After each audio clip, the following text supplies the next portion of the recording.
السلام عليكم ورحمة الله وبركاته. يا مساء السعادة على قلوبكم. ازيكم حبايبي؟ عاملين ايه؟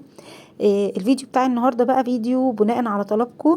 كان في حد طلب مني عايز يعرف الكوباية المعيارية لما نحط فيها الدقيق بتطلع معانا كام كوباية بالمج الشاي العادي. يعني لو احنا ما عندناش الكوباية المعيارية دي اللي انا بحط فيها الدقيق وعايز اعاير بكوباية الشاي العادية، وانتي في وصفة عارفاها بالكوباية المعيارية، فانا عملت لكم الفيديو ده مخصوص والله علشان خاطركم. انا معايا كوبايه المعياريه اهي، مليتها دقيق زي ما انتم شايفين، وهنشوف بمج الشاي العادي هتطلع معانا قد ايه. عايزه اقول لكم ان مج الشاي ده بيختلف، فيه مجات كبيره وصغيره على فكره، بس انا هعاير لكم بالمج اللي هو 250 مللي. تمام. هنبدا بقى ناخدها كده ونحطها.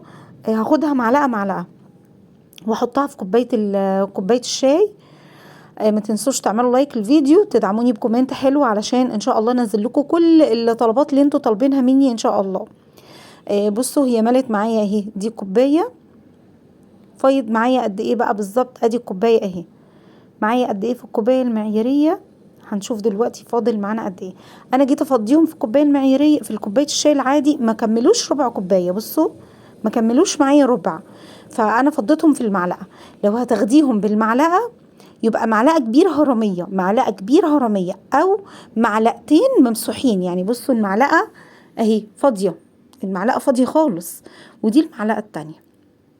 يبقى الكوبايه المعياريه، يبقى الكوبايه المعياريه عشان نعاير بيها كوبايه الدقيق بمج الشاي العادي، يبقى كوبايه مج شاي عادي خالص وعليه معلقه كبيره هرميه او معلقتين ممسوحين. تمام كده وصلت؟